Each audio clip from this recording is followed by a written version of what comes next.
नागपंचमी. भारतात नाग, साप यांना देव मानले जाते.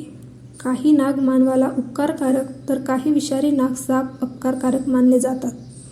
कदाचित त्यांच्याबाबत असलेल्या भीतीपोटी ही कल्पना आली असावी. नागाची पूजा करण्यासाठी नागपंचमी या सणाची निर्मिती झाली आहे.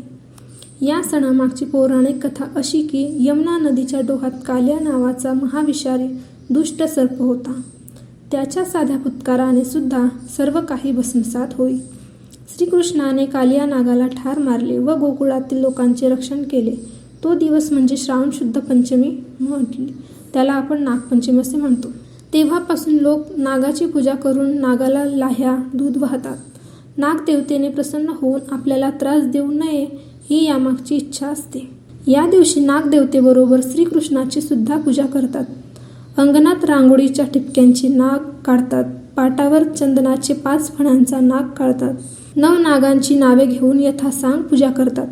9 नागांची नावे पुढील प्रमाणे आहेत: अनंत, वासुकी, शेष, पद्मनाभ, तक्षक, कालिया, शंखापाल, कंशल आणि धृतराष्ट्र. नाग व साप यांना देव मानल्यामुळे या दिवशी तवा चुलीवर ठेवणे, विळीने चिरणे, तळणे इत्यादी निषिद्ध मानले आहे.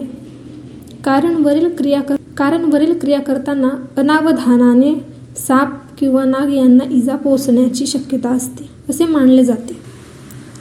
नागपंचमीच्या आदल्या दिवशी स्त्रिया हातावर मेहंदी काढतात व नवीन बांगड्या भरतात. खेडेगावातून झाडाला दोर बांधून मुली झोके घेण्याचा खेळ खेळतात. या दिवशी गारोडी लोक शहरात नाग घेऊन रस्त्याने हिंडतात व त्यांना घरी बोलावून लोक त्याची पूजा करतात. या दिवशी पुरणाची किंवा साखर खोबऱ्याची दिंडे बनवतात.